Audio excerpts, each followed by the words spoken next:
نحمده ونصلي ونسلم على رسوله الكريم أما بعد فأعوذ بالله من الشيطان الرجيم بسم الله الرحمن الرحيم اهدنا الصراط المستقيم صدق الله العلي العظيم وصدق رسوله النبي الأمين الكريم الرؤوف الرحيم ونحن على ذلك لمن الشاهدين والشاكرين والحمد لله رب العالمين. درود پاک پڑھیں اللہم صلی علی سیدنا ومولانا محمد معدن الجود والکرم وآلہ وصحبہ وبارک وسلم صلاة وسلاما علیک یا رسول اللہ صلاة وسلاما علیک یا حبیب اللہ صلی اللہ تعالی علیہ وسلم. حضرات کرام،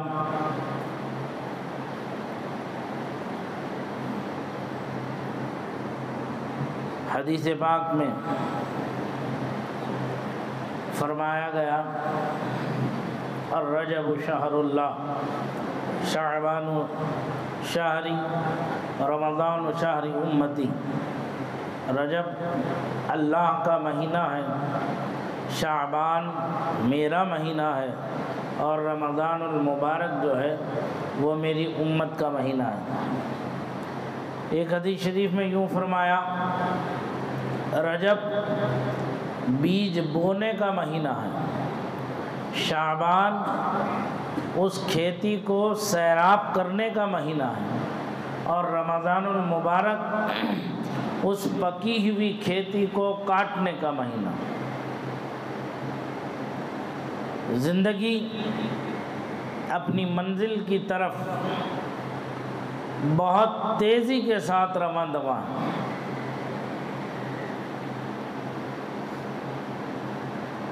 رجب المرجب کا مہینہ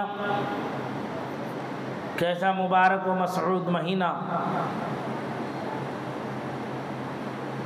جس کا انتظار ہو رہا تھا کہ رجب کا مہینہ آنے والا ہے. اللہ کا مہینہ، اللہ کا چاند جسے کہا جاتا ہے، وہ ماہ خیر، ماہ برکت، ماہ رحمت ہمارے سروں پر سایہ فگن ہونے والا ہے. باتیں ہی کرتے رہ گئے، رجب آیا بھی اور آج وہ رخصت بھی ہو رہا، جس کی آج 30 تاریخ ہو گئی. ماہ مبارک رجب شریف ہم سے رخصت ہوا. اب نہیں معلوم ہماری زندگی دوبارہ ہمارے ساتھ وفا کرے گی کہ نہیں کرے گی، ہمیں موقع زندگی میں دوبارہ ملے گا کہ نہیں ملے گا. مہینہ گزر گیا، اب اپنا اپنا نصیبہ ہے، اپنا اپنا حصہ ہے کہ جس نے اس مبارک مہینے کا احترام کر کے اپنی آخرت کی فصل کے بیج کو بو دیا ہے، وہ تو آنے والے مہینے میں اسے سیراب کرے گا.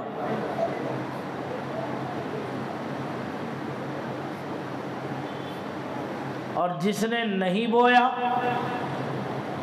جس نے اس طرف ذرا سی بھی توجہ نہیں کی، اس کی زمین تو بنجر کی بنجر ہی رہی.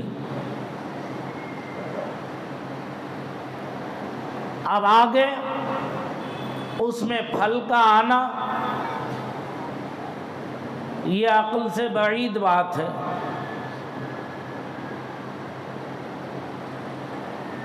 اسی لیے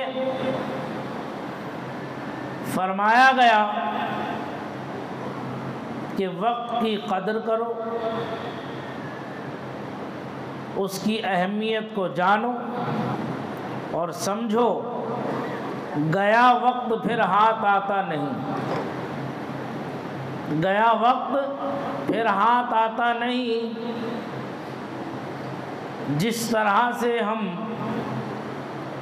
بچپنے کی عمر میں بے فکری کے ساتھ ہم نے زندگی گزار لی، کوئی ذہن پر دباؤ نہیں، کوئی لوڈ نہیں، کوئی ٹینشن نہیں، ٹائم ٹائم پر کھانا کھانا، کھیل کود میں مگن رہنا، کوئی کچھ کہنے سننے والا نہیں، کیوں؟ بچہ ہے، یہی تو عمر ہے کھیلنے کودنے کی، کھیلنے دو، جب بڑا ہو جائے گا تو سمجھ میں آ جائے گی۔ لیکن اگر بچپنے سے اس کی اگر صحیح سے پرورش نہ کی گئی تو وہ پھر اپنی منزل مقصود تک پہنچنے میں ناکام رہ جائے گا۔ بزرگوں نے فرمایا وہی چال بے ڈھنگی، وہی چال بے ڈھنگی جو کل بھی تھی وہ اب بھی ہے۔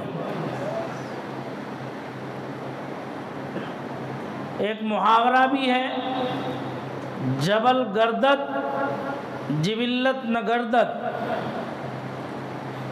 کوئی تم سے یہ کہے کہ پہاڑ نے اپنی جگہ چھوڑ دی تو یقین کر لو کہ ہاں پہاڑ اپنی جگہ سے ہل سکتا ہے، لیکن عادت والے کی عادت بدل جائے یہ اتنا آسان نہیں ہے یقین کرنا۔ بات ایسی ہے، کیوں؟ صحیح ہے بات میں جو کہہ رہا ہوں؟ اسی لیے اگر بچپن سے ہم اس کی اچھی تربیت کریں، اسے اللہ اور اس کے رسول کی عظمت و محبت کو اس کے دل پر نقش کر دیں اور راہ حق کی طرف اس کی رہنمائی کرتے رہیں، تب تو وہ زندگی کے کسی بھی دو راہے پر گزر جائے، وہ اپنی منزل سے بھٹک نہیں سکتا۔ کیوں؟ کیونکہ اسے اس کی منزل کا پتہ ہوتا ہے کہ میری منزل یہ نہیں ہے، میری منزل جہاں ہے مجھے وہی پہنچ کر کے دم لینا ہے۔ گرتا ہوگا، پڑتا ہوگا، اٹھتا ہوگا، بیٹھتا ہوگا، حوادثات زمانہ سے ٹکراتا ہوگا، سب کچھ برداشت کرتے ہوئے وہ اپنی منزل تک پہنچنے کی پوری کوشش کرتا ہے۔ جیسے سمندر میں ایک کشتی ڈال دی جائے، وہ موجوں کے تھپیڑوں سے بچتی ہوئی، لڑکھڑاتی ہوئی، ہچکولے لیتی ہوئی، پھر بھی وہ اپنی منزل تک پہنچ جاتی ہے۔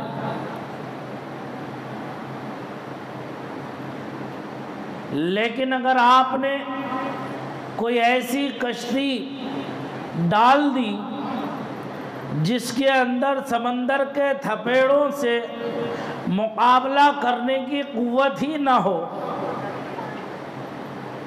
تو وہ کشتی اپنی منزل مقصود تک نہیں پہنچ پاتی، بیچ میں ہی ٹوٹ جاتی ہے اور ٹوٹ کر کے وہ غرق ہو جاتی ہے۔ بے شمار مثالیں آپ کو تاریخ کے اندر اس کی ملیں گی۔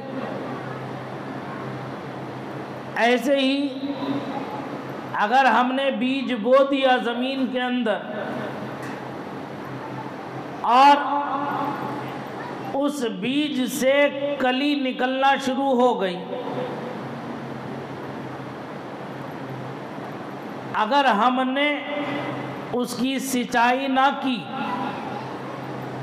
اور اس کی اچھے سے دیکھ ریکھ نہ کی ہم نے تو بتاؤ وہ کلی اپنی منزل تک پہنچ جائے گی؟ نہیں پہنچے گی۔ اس کے اندر جو نمو ہے، بڑھنے کا جو مادہ ہے، اگر آپ نے اس کھیت کی نرائی نہ کی، جو اوبڑ کھابڑ جو گھاسیں اگر پیدا ہو گئی ہیں آپ نے اس کی چھٹائی نہ کی اور اسے کریت کر اس کے لیے آکسیجن کا انتظام نہ کیا صحیح سے، تو وہ پودا بڑھے گا نہیں، اپنی جگہ وہیں کا وہیں دب جائے گا۔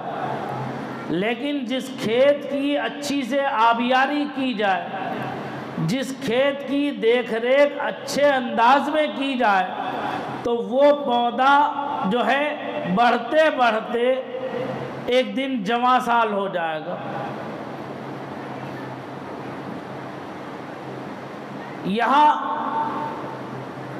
بڑی پیاری حکمت حضرت شیخ سعدی شیرازی رحمت اللہ تعالی علیہ نے بیان فرمائی ہے۔ کسی نے پوچھا تھا کہ اللہ ایک ہے کیسے معلوم ہو گیا؟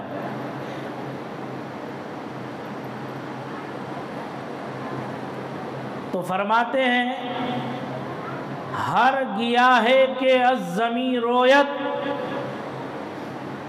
وحدہ لا شریک لا گویت۔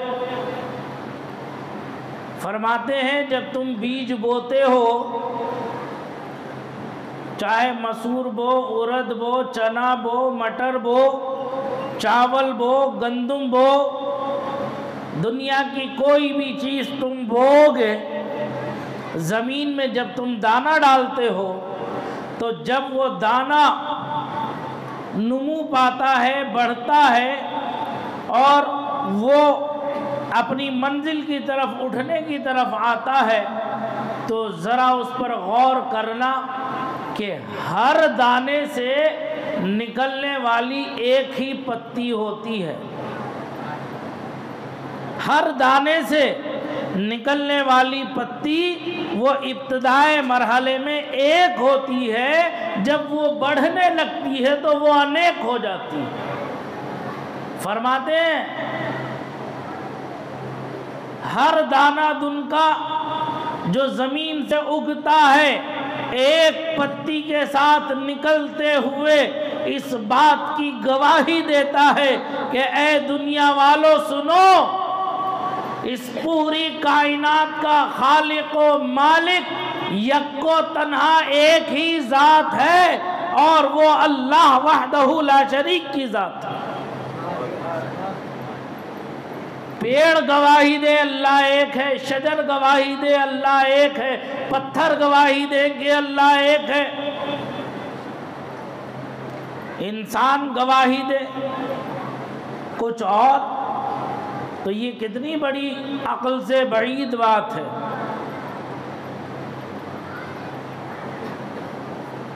حضرت سیدنا امام اعظم ابو حنیفہ رضی اللہ تبارک و تعالی عنہ کا واقعہ بھی بڑا پیارا ہے، چونکہ ان کا عرس مبارک 2 شعبان المعظم کو آنے والا ہے۔ سیدنا امام اعظم ابو حنیفہ رحمت اللہ تعالی علیہ نے ایک بوڑھی عورت سے پوچھا کہ مائی یہ تو بتا کہ تو نے کیسے پہچانا کہ اللہ ایک ہے؟ تو نے کیسے پہچانا کہ اللہ ایک ہے؟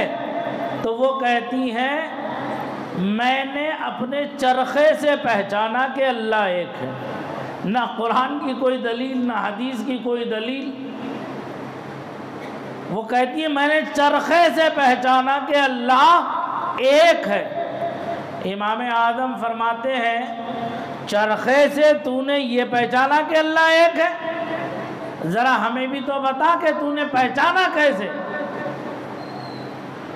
تو وہ کہتی ہیں حضرت جب میں چرخہ کاٹتی ہوں تو جو سوت جو ہے اس کا چرخے کا وہ برابر اترتا ہے، لیکن جب چرخہ چلاتے وقت میرا نواسا آ جائے، چھوٹا بچہ یا میرا پوتا آ جائے اور وہ کھیلنے لگے اور چرخے میں آ کر وہ انگلی کرنے لگے، اب وہ اپنی طرف کو کھینچے میں اپنی طرف کو کھینچوں تو سوت جو ہے پیندی سے اتر جاتا ہے، صحیح سے اترتا نہیں، پیندی سے اتر جاتا، غلط اترتا ہے۔ تو میں نے غور کیا عالم میں، جب میں نے عالم میں غور کیا تو کہتی ہیں میں نے دیکھا سورج اپنے وقت پر نکلتا ہے، چاند اپنے وقت پر آتا ہے، ستارے اپنے وقت پر آتے ہیں، گرمی اپنے وقت پر ہوتی ہے، بارش اپنے وقت پر ہوتی ہے، سردی اپنے وقت پر ہوتی ہے، ہر چیز کا ایک وقت مقرر ہے، اسی وقت پر وہ کام پورا ہوتا ہے۔ تو میں نے سوچا، میں نے غور کیا کہ کوئی تو ذات ایسی ہے جو اس کائنات عالم کو چلا رہی ہے۔ پھر میں نے غور کیا کہ اگر زمین و آسمان میں متعدد خدا ہوتے، چند خدا ہوتے تو آپس میں جھگڑا کرنے لگتے، کوئی کہتا کہ میں سورج نکالوں گا، کوئی کہتا کہ میں چاند نکالوں گا، کوئی کہتا کہ میں بارش کروں گا، تو کوئی کہتا کہ نہیں میں دھوپ لاؤں گا۔ میں نے بہت غور کیا اس پر تو مجھے یقین ہو گیا کہ پوری کائنات کا چلانے والا وہ یک و تنہا ہے، وہ ایک ہی ذات ہے۔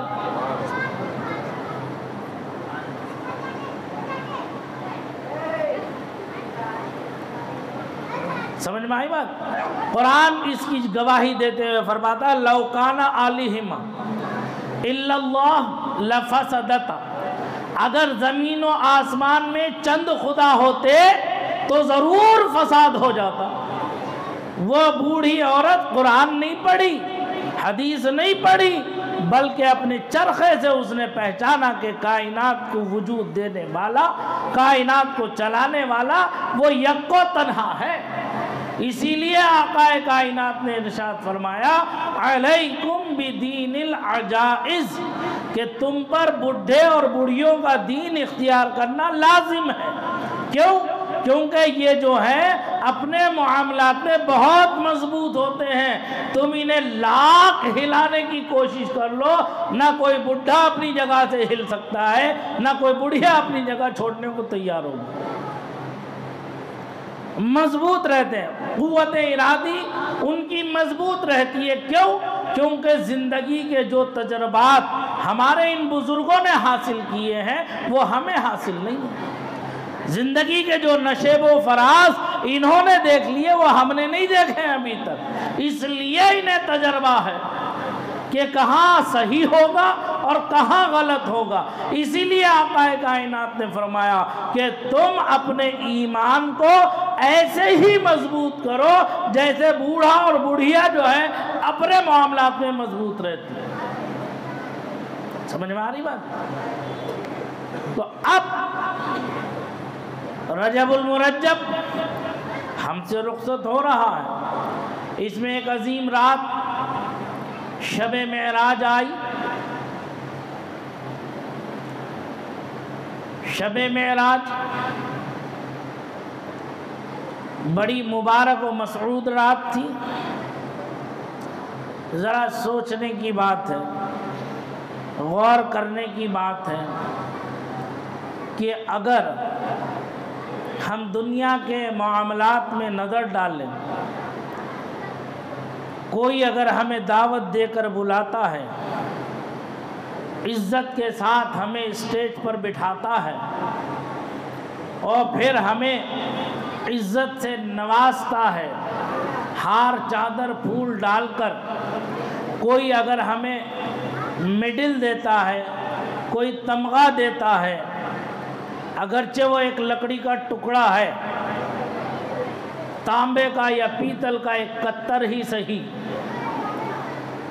وہ لکھ کر کے اس ادارے کی جانب سے آپ کے لیے محبت بھرا ایک تحفہ دیتا ہے تو ہم اسے لے کر کے بڑے خوشی کے ساتھ سینے سے لگا کر کے رکھتے ہیں، اور جہاں بھی محفل میں بیٹھتے ہیں اس محفل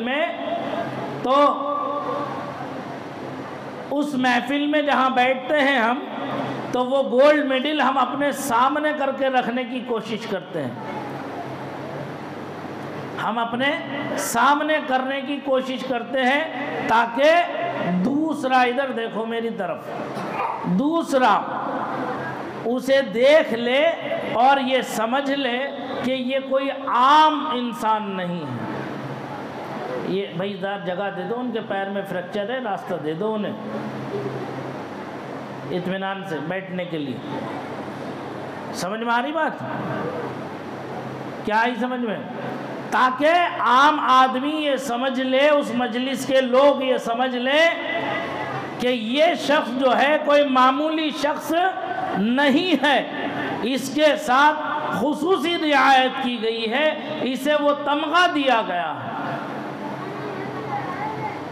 جب ہم دنیا کے معاملات میں اتنا اہتمام کرتے ہیں، اتنا سب کچھ کرتے ہیں، جبکہ یہ فانی دنیا ہے، فنا ہونے والی ہے، ختم ہونے والی ہے، جو باقی دنیا ہے وہ ہمیشگی کی ہے، وہ آخرت کی ہے۔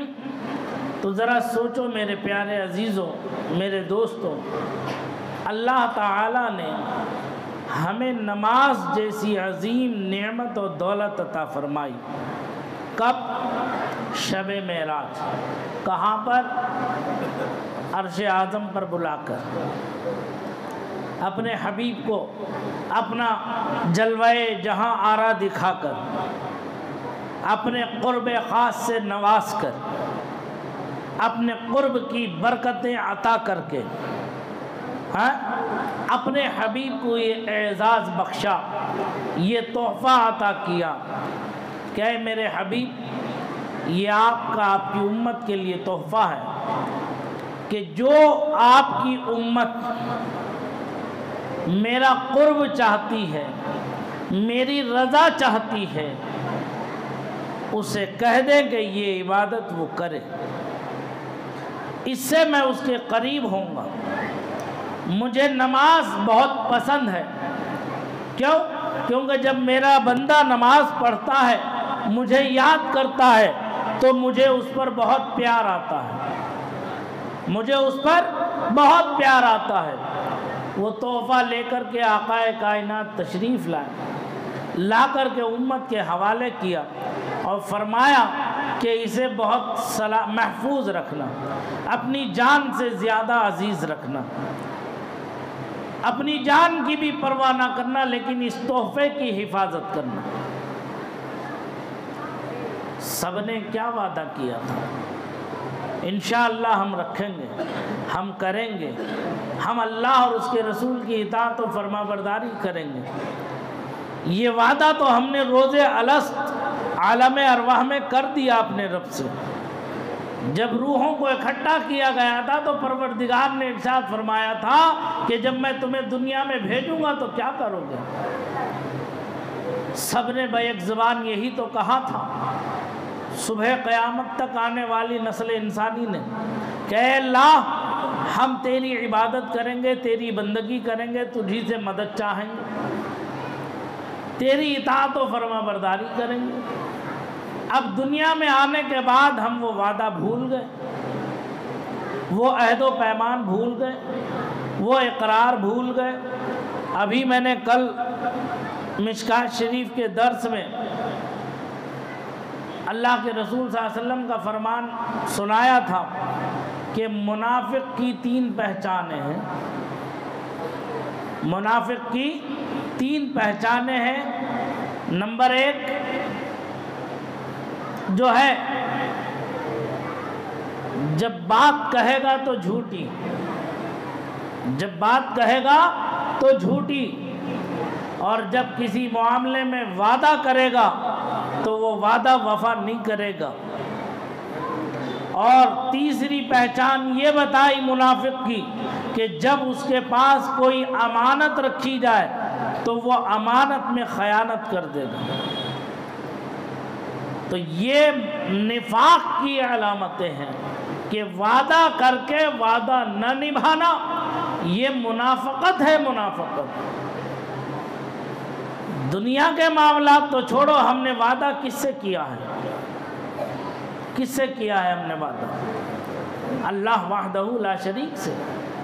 اور اللہ سے وعدہ کر کے ہم وہ وعدہ نبھا نہ سکیں، ایفائے وعدہ نہ کر پائیں، تو پھر ہمارا شمار کن لوگوں میں ہوگا؟ ہم غور کریں، ہم سوچیں کہ ہم کہاں کس منزل کی طرف جا رہے ہیں، ہماری پرورش کیسے ہوئی ہے، ہماری نمو کیسے ہوئی ہے۔ جبل گردت جبلت نہ گردت، سمجھ میں آ رہی بات؟ تو ہم نے کیا وعدہ کیا؟ تو اللہ نے یہ عظیم تحفہ عطا فرمایا، اور ہمیں دعویٰ ہے محبت رسول کا، ہمیں دعویٰ ہے الفت رسول کا، ہمیں دعویٰ ہے اہل بیت اطہار کی محبت کا۔ تو آقا کائنات ارشاد فرماتے ہیں الصلاۃ معراج المؤمنین، نماز مومنوں کی معراج ہے۔ اے میرے امتیوں، میری معراج تو شب معراج، میں نے اپنے سر کے آنکھوں سے اپنے رب کی زیارت کر لی، لیکن تمہاری معراج 5 وقت کی معراج ہوگی۔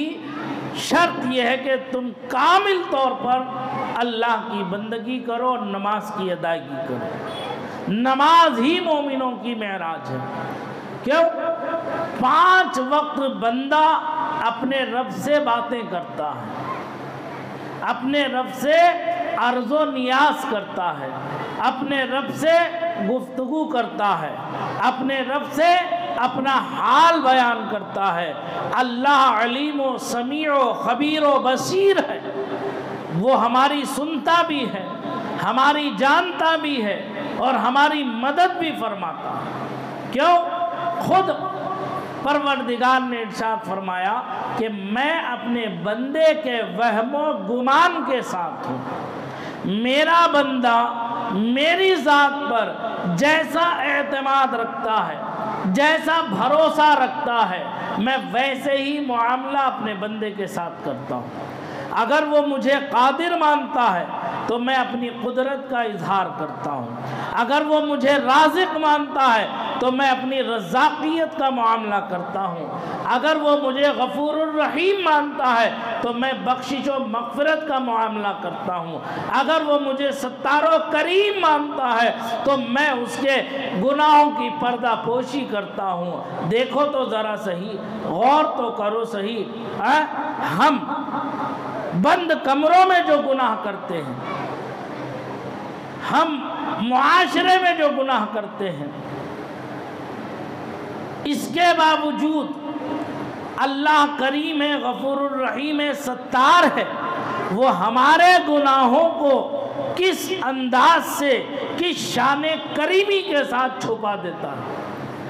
اگر ہم جو گناہ کرتے ہیں، اگر وہ ہمارے گناہ ایک دوسرے پر ظاہر ہو جائیں تو ایک دوسرے سے نفرت و عداوت کے سوا کوئی دوسرا کام باقی نہیں رہ جاتا۔ لیکن اللہ غفور الرحیم ستار ہے، وہ ہمارے گناہوں کی پردہ پوشی کر کے ہمیں عزتوں سے نواز رہا ہے، عظمتوں سے نواز رہا ہے، ترقیوں سے نواز رہا ہے، ایک دوسرے کے قریب کر رہا ہے۔ لیکن جب قیامت کا دن ہوگا، نفسی نفسی کا عالم ہوگا، کوئی کسی کا پرسان حال نہیں ہوگا، تو جو ہے وہاں زبان بھی بند کر دی جائے گی، پھر جسم کے ہر وہ اعضاء جس سے اس نے گناہ کیے ہیں وہ اپنے گناہوں کا اقرار علل اعلان کرتے ہوئے نظر آئیں گے۔ تو شرمندگی، دنیا کی شرمندگی تو کچھ نہیں ہے، لیکن آخرت کی شرمندگی، وہاں کی رسوائی، وہاں کی ذلت، وہ ہمیشگی کی ذلت و رسوائی۔ اسی لیے ہمیشہ اللہ سے دعا کرنا چاہیے کہ اے اللہ تو غفور الرحیم ہے، تو کریم ہے، تو ستار ہے، تو غفار ہے۔ جس طرح تو نے میرے عیبوں کو، میرے گناہوں کو تو نے دنیا میں چھپا کے رکھا، دنیا میں پردہ پوشی کی تو نے میری، اے اس سے بڑھ کر کے آخرت میں حفاظت فرما لے، آخرت میں ہماری حفاظت فرما لے۔ ہمیشہ بندے کو یہی دعا کرتے رہنا چاہیے۔ ایک حدیث شریف میں آتا ہے کہ آخر میں جب میزان قائم ہوگی تو آخر میں ایک شخص کو لایا جائے گا، 99 دفتر اس کے ہوں گے، جو کرامن کاتبین جو ہمارا روزنامہ لکھ رہے ہیں، صبح سے شام تک ہم کیا کر رہے ہیں، کیا نہیں کر رہے، نیکیاں کیا کی ہیں، بدیاں کیا کی ہیں، سب نوٹ ہیں۔ یہ 99 دفتر اس شخص کے کل میزان پر رکھے جائیں گے، اور میزان وہ دفتر تا حد نظر اتنا وسیع ہوگا، کشادہ ہوگا، اتنا بڑا ہوگا، اور وہ جب 99 دفتر اس کے میزان پر رکھے جائیں گے تو اللہ وحدہ لا شریک اس بندے سے پوچھے گا، کرامن کاتبین نے لکھتے وقت تجھ پر کوئی زیادتی تو نہیں کی، تجھ پر کوئی ظلم تو نہیں کیا، اس میں کوئی غلط بات تو نہیں لکھی ہے، ایسا کام جو تو نے نہیں کیا وہ لکھ دیا ہو؟ تو وہ اقرار کرتا ہے اے اللہ میں مجرم ہوں، میں خطا کار ہوں، میں گناہگار ہوں، میں سزاوار ہوں، یہ جتنے بھی دفتر ہیں یہ سب کے سب صحیح ہیں، حق ہے، تو اپنے عدل کا معاملہ فرما رہا ہے، میری بخشش تو ہے نہیں، میری نجات تو مجھے نظر نہیں آتی، کیونکہ حساب کتاب کا معاملہ صاف صاف ہونے والا ہے۔ تو اللہ تبارک و تعالیٰ کو اس کی یہ ادا پسند آئے گی۔ اللہ ارشاد فرمائے گا نہیں، ایک چیز ابھی تیری میرے پاس محفوظ ہے، وہ یہ تو لے جا کے میزان کے دوسرے پلڑے میں رکھ دے۔ ایک چھوٹا سا کاغذ، ایک ٹکڑا کاغذ کا اسے دیا جائے گا، تو وہ ٹکڑا، آخری بات عرض کر رہا ہوں، وہ ٹکڑا اپنے ہاتھ میں لے کر کے عرض کرے گا یا اللہ اتنے بڑے بڑے میرے دفتر ہیں گناہوں کے، 99 دفتروں کے مقابلے میں یہ ایک ٹکڑا کیا وزن پیدا کرے گا، کیا میرا معاملہ ہوگا؟ اللہ رب العزت ارشاد فرماتا ہے میرے بندے تو مایوس کیوں ہوتا، یہ لے اور لے جا کر کے رکھ تو صحیح۔ جب وہ کاغذ کا وہ ٹکڑا لے جا کر میزان کے دوسرے پلڑے میں رکھتا ہے تو یہ 99 دفتر ہلکے پڑ جاتے ہیں، اور وہ اتنا سا کاغذ کا ٹکڑا بھاری پڑ جاتا ہے۔ اللہ تبارک و تعالی ارشاد فرماتا ہے جاؤ میں نے اپنے اس بندے کی بخشش و مغفرت فرما دی۔ معلوم ہے اس کاغذ کے ٹکڑے پر کیا تھا؟ اس کاغذ کے ٹکڑے پر ایک روایت کے مطابق سبحان اللہ و بحمدہ لکھا ہوا تھا، ایک روایت کے مطابق اشہد ان لا الہ الا اللہ و اشہد ان محمدًا عبدہ و رسولہ لکھا ہوا تھا۔ اسی لیے حدیث میں فرمایا جب بندہ اللہ کی حمد و ثنا بیان کرتا ہے، حدیث میں فرمایا جب بندہ مومن اللہ کی تسبیح بیان کرتا ہے سبحان اللہ و بحمدہ سبحان اللہ العظیم، روزانہ 100 مرتبہ جب بندہ پڑھے گا تو اللہ غفور الرحیم ہے، اس کے اگر سمندر کے جھاگ برابر بھی گناہ ہوں گے تو اللہ اس کی بخشش و مغفرت فرما دے گا۔ سمجھ میں آ رہی بات؟ تو کم سے کم اپنی آخرت کی تیاری کرو، اپنے آپ پر رحم کھاؤ، اپنی زندگی پر رحم کھاؤ۔ زندگی کا کوئی بھروسہ نہیں ہے، کب کون کس کو چھوڑ کر رخصت ہو جائے گا۔ ہمارا جو کچھ کرنا ہے ہمیں اپنا کیا کرنا ہے، دوسرے جو ہمارے لیے کریں گے وہ الگ بات ہے، لیکن ہمیں خود اپنی تیاری آپ کرنا ہے۔ وہاں کسی دوسرے کا جو ہے یہ بھروسہ نہ رکھو، سب نفسی نفسی کے عالم میں ہوں گے۔ اگر کسی ذات کا بھروسہ رکھنا ہے تو وہ صرف آقا کائنات کا بھروسہ رکھنا ہے کہ اگر وہ راضی رہے تو ہماری ساری منزلیں آسان ہیں، اگر ہمارے آقا ہی ہم سے ناراض ہو گئے تو ساری منزلیں بیکار ہیں۔ سرکار فرماتے ہیں قرۃ عینی فی الصلاۃ، نماز میری آنکھوں کی ٹھنڈک ہے، تو آقا فرمائے میری آنکھوں کی ٹھنڈک نماز ہے، اور ہم اس کی پابندی نہ کریں تو کیا منہ دکھائیں گے، کب ہمیں آقا کی حمایت حاصل ہوگی؟ سمجھ میں آ رہی بات؟ اس لیے رجب تو گزر گیا، شعبان کا مہینہ آ رہا ہے، اس کی تیاری کرو، اس میں عبادت کرو، ریاضت کرو، اس کے ساتھ ساتھ رمضان کی تیاری بھی کرو۔ اللہ تعالیٰ مجھے آپ سب کو اس پر عمل کرنے کی توفیق رفیق عطا فرمائے۔ استغفر اللہ ربی من کل ذنب واتوب الیہ، وآخر دعوانا ان الحمد للہ رب العالمین۔